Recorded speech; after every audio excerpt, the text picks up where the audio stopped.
Fungsi tes Wood-Wolf-Forest adalah untuk menguji H0 yang menyatakan bahwa dua populasi independen berasal dari populasi yang sama.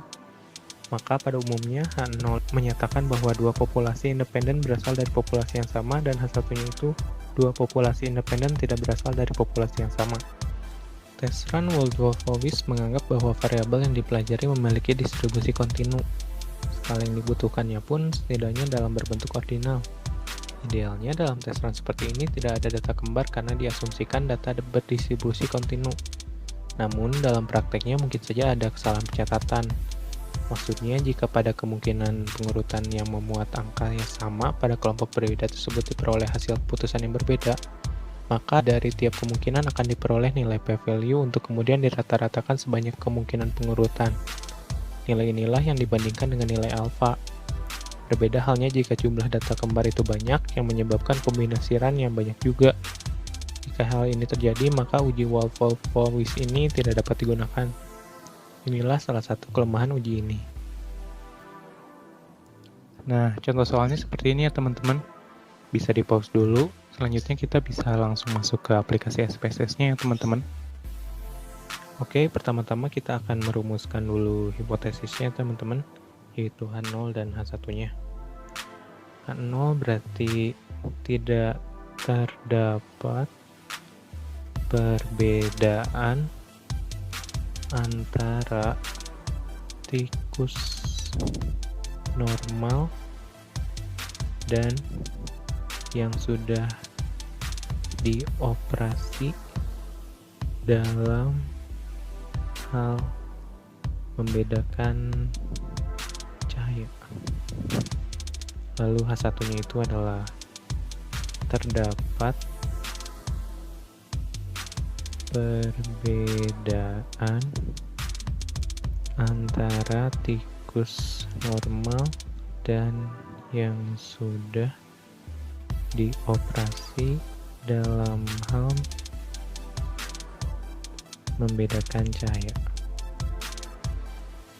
Lalu kita masukkan data-datanya ya. Kalau di sini kita bisa lihat data-datanya sudah saya masukkan.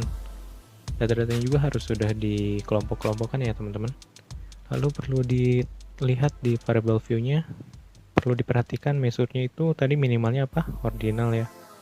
Lalu si value-nya ini, nah ini untuk memudahkan saya definisikan 1 sebagai normal dan 2 untuk dioperasi, nanti juga akan dipakai di proses ujinya. Lalu kita mulai ke tahap uji statistik ya teman-teman.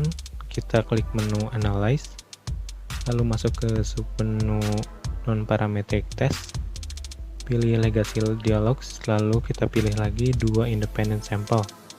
Nah, pada kotak dialog yang muncul, masukkan variabel nilai atau skor atau yang ingin diuji pada kotak tes variabel list. Lalu kita masukkan juga si variabel group atau variabel kelompok pada kotak grouping variabel. Klik tombol Define Groups. Pada grup 1 dan pada kotak grup 2 isi sesuai grouping dan value yang sudah dideklarasikan di awal. Nah, lalu kita cek dulu si exactnya. Biarkan di asymptotic only aja. Lalu optionnya juga sebenarnya tidak usah ada yang diganti. Nah, untuk si test type-nya kan kita cuma mau uji Wood-Wolf-Forest ya teman-teman. Jadi yang kita pilih cuma itu aja. Klik OK. Maka pada jendela output akan muncul hasil analisa sebagai berikut. Nah, lihat, nah pada output pertama ini menunjukkan informasi mengenai banyaknya data yang diolah untuk masing-masing variabel ya teman-teman. Untuk si output keduanya ini memberikan informasi nilai sebagai dasar pengambilan keputusan. Syarat H0 diterima atau tidak berdasarkan nilai probabilitasnya. Jika probabilitasnya di atas 0,05 maka H0 diterima. Dan jika probabilitasnya dikurang dari 0,05 maka H0 ditolak. Dari hasil tersebut kita bisa lihat pada kolom exact side terlihat bahwa nilai probabilitas pada baris minimum possible adalah 0 dan pada baris maksimum possible adalah 0,02. Kedua nilai probabilitas tersebut lebih kecil dari 0,05.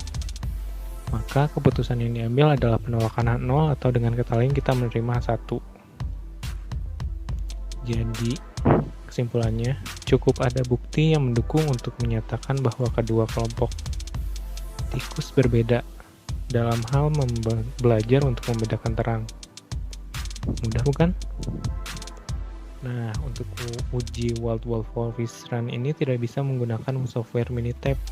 Mengapa? Karena pada software Minitab hanya tersedia runTest, sementara runTest dan uji Wild Wolf Forest memiliki perbedaan, yaitu runTest diperuntukkan satu sampel dan uji Wild Wolf Forest untuk 2 sampel. Meskipun sama-sama untuk mencari apakah populasi independen berasal dari populasi yang sama atau berbeda. Mungkin itu saja yang dapat saya sampaikan. Mohon maaf apabila ada kesalahan dan kekurangan. Terima kasih atas perhatiannya. Sehat selalu. Wassalamualaikum warahmatullahi wabarakatuh.